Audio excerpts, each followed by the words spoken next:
அனைவருக்கும், என்னுடைய சப்ஸ்கிரைபர்ஸ் அனைவருக்கும் இந்த ஆடி மாதம் 1ஆம் தேதி என்னுடைய அன்பு கலந்த நன்றி கலந்த வணக்கங்களை தெரிவித்துக் கொள்கின்றேன்.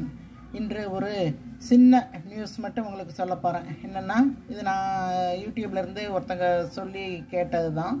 ஆடி மாதம் 1ஆம் தேதி ஒவ்வொருத்தங்களும் அவங்க வீட்டு நிலவாசலில் இந்த முடிச்சா கட்டிடுங்க, ரொம்ப நல்லது நடக்கும்னு கேள்விப்பட்டிருக்கேன். என்னென்னா, ஒரு சந்தனம், ஒரு மஞ்சள் கலர் துணி எடுத்துக்கிட்டு அந்த மஞ்சள் கலர் துணியில் கொஞ்சம் வேப்பலை, ஒரு குண்டு மஞ்சள் அல்லது விரலி மஞ்சள், அப்புறம் சந்தனம் மாத்திரையாக இருக்கலாம் அல்லது பொடியாக இருக்கலாம், அப்புறம் சாம்பிராணி, கட்டி சாம்பிராணி, பால் சாம்பிராணி, கொஞ்சம் குங்குமம், இந்த 5 விதமான மங்கள பொருட்களை அந்த முடிச்சில் கட்டி நம்ம நிலவாசலில் வச்சிடணும். ஒவ்வொரு வெள்ளிக்கிழமையும் அந்த முடிச்சில் எடுத்துகிட்டு வேப்பிலை எடுத்துகிட்டு ஃப்ரெஷ்ஷான வேப்பிலை மட்டும் வச்சுக்கலாம்.